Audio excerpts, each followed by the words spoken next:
जय श्री राम। मैं आचार्य महामंडलेश्वर डॉक्टर मौलाना श्री रामानंद आश्रम से। आज का प्रश्न है कि ग्रहण, उपादेय, तृष्णा ये कैसे दूर हो। प्रश्न वेदांत का है, आप समझे। देखिए, ऐसा कहा है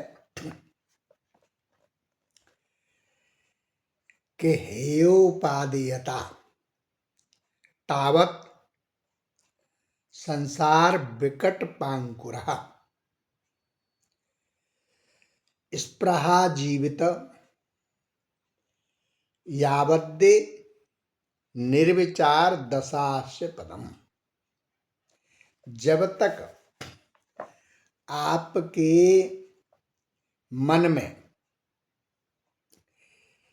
स्पृहा यानी तृष्णा जीवित है और तो समझ लो अविवेक की दशा है वो, तब तक हेय और उपादेय का अंकुर मिटा नहीं। जब तक मन में हेय और उपादेय, अच्छा बुरा, शुभ अशुभ, ग्रहण त्याग की भावना है, तब तक स्पृहा भी जीवित है। इच्छाएं तृष्णाएं जीवित हैं अभी। इसी तृष्णा के कारण हेय और उपादेय की कल्पना होती है। उपादेय की भावना को ही तृष्णा कहते हैं। हेय की भावना ही तृष्णा के कारण होती है। तृष्णा नहीं है तो हेय नहीं है। हेय के भाव उत्पन्न नहीं होंगे तब तक। ये बड़ा विपरीत राग है, विपरीत आसक्ति है। हम किसी की निंदा तभी करते हैं जब उसमें हमारा नियत स्वार्थ निश्चित होता है, उसके प्रति हमारी वासना होती है, कुछ पाने की, कुछ करने की इच्छा पूरी नहीं हुई, इसी से हम निंदा करते हैं। और तृष्णा अविवेक की दशा है।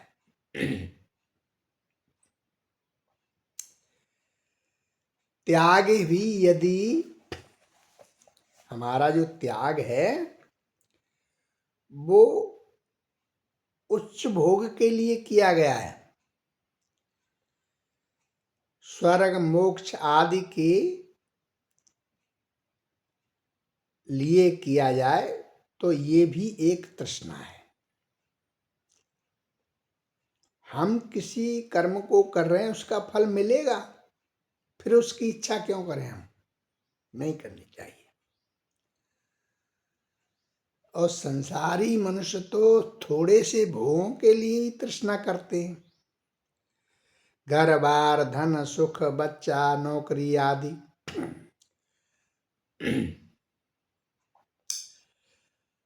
और जो त्यागी होते हैं वो इन क्षुद्र भोगों की इच्छा नहीं करते।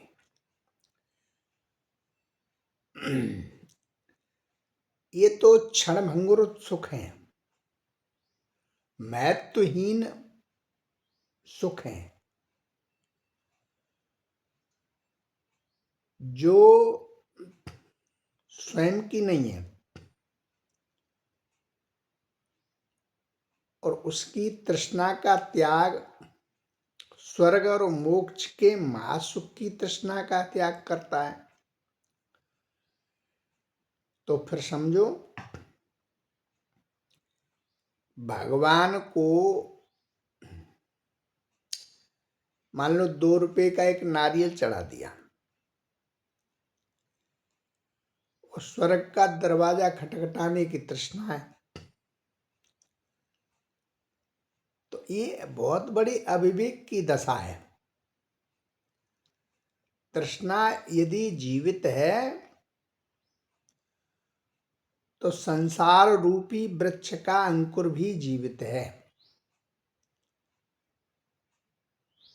और वो कभी न कभी फूट करके वृक्ष तो बनेगा। और तृष्णा का दूसरा नाम संसार है।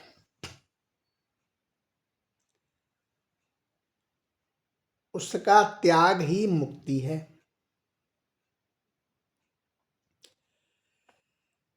संसार के पदार्थ छोड़ने से मुक्ति नहीं होती। ये तो एक प्रकार का पागलपन है। अपने पागलपन को छोड़ करके मग्न रहो, व्यस्त रहो, निष्प्राय रहो।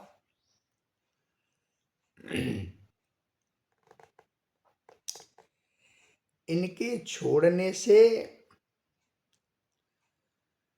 मुक्ति थोड़ी हो जाएगी, नहीं। और तृष्णा, हर प्रकार की तृष्णा को छोड़ करके निस्वार्थ कर्म करो, ईश्वर में निहित हो जाओ, आत्मा में स्थित हो जाओ, आत्मवत हो जाओ, तो मुक्ति होगी। तृष्णा से क्या होता है कि मन में तरंग उठती हैं, और जब तक तरंगे हैं तब तक मुक्ति कहाँ से होगी भाई। जैसे पानी में लहर उठ रही है, तो जब तक लहर उठ रही है तब तक उद्वेग है, तब तक पानी शांत नहीं होगा। पानी शांत नहीं होगा तो स्थिरता नहीं आएगी। तो इसीलिए स्थिर मन में ही सब कुछ मिलता है। अब आपको मैंने तृष्णा हेय उपाधि स्पृहा का मतलब समझा दिया, आपकी समझ में आ गया हुआ। जय श्री राम। मस्त रहें, व्यस्त रहें, आनंद लें।